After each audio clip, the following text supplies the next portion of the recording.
Number 2, reading aloud your daily text. 美式英语。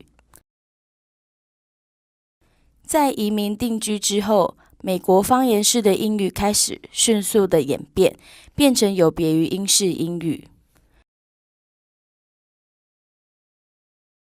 新的字汇来自于英语附加上印第安语、西班牙语、法语、荷兰语、德语或其他种语言。方言本是来自于对英国的讽刺，但是美国人认为可反映出他们的差异性。Hi everybody and welcome back to the second part of our class. 你好，大家好，欢迎你回来我们第二部分的课程。我们现在要做什么呢？我们要念出来我们今天的一篇文章。我会用英文念出来啊，然后中文的大纲啊，你可以稍微看一下，在我们的那个教材里面啊。我会先念出来英文，然后我们会稍微就是讨论这篇文章是有什么意思了。So here we go. I'll read the article aloud, and you can listen to the proper pronunciation. American English.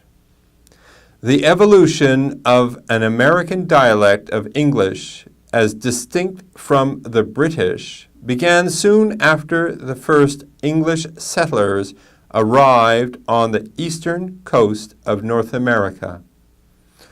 Confronted by wilderness, the new settlers had to coin new names for the countless plants and animals that they had never encountered before.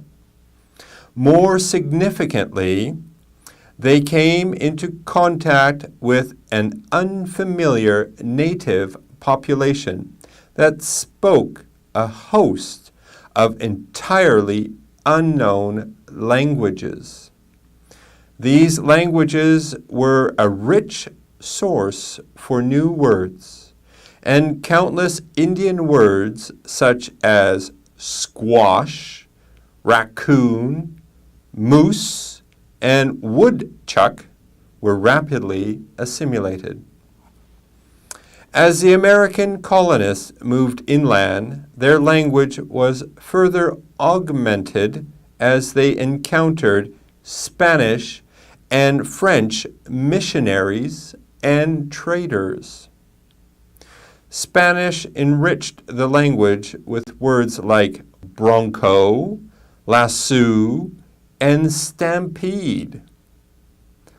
Words from French include bayou, chowder, and pumpkin. Moreover, a growing number of other national groups began to join the American colonial population, bringing words from their own languages. Boss, for example, comes from Dutch. Noodle and dunk come from German. African slaves also introduced words such as gumbo. By the time the Revolutionary War began in 1775, the American dialect had become a subject of satire in the anti-American British press. In contrast, the American colonists saw it as a reflection of America's distinctiveness as a burgeoning new nation. Now that's it for our article. Not too long, but it had a lot of content. Very interesting how American English developed separately from British English, and how many new words were brought into the American dialect.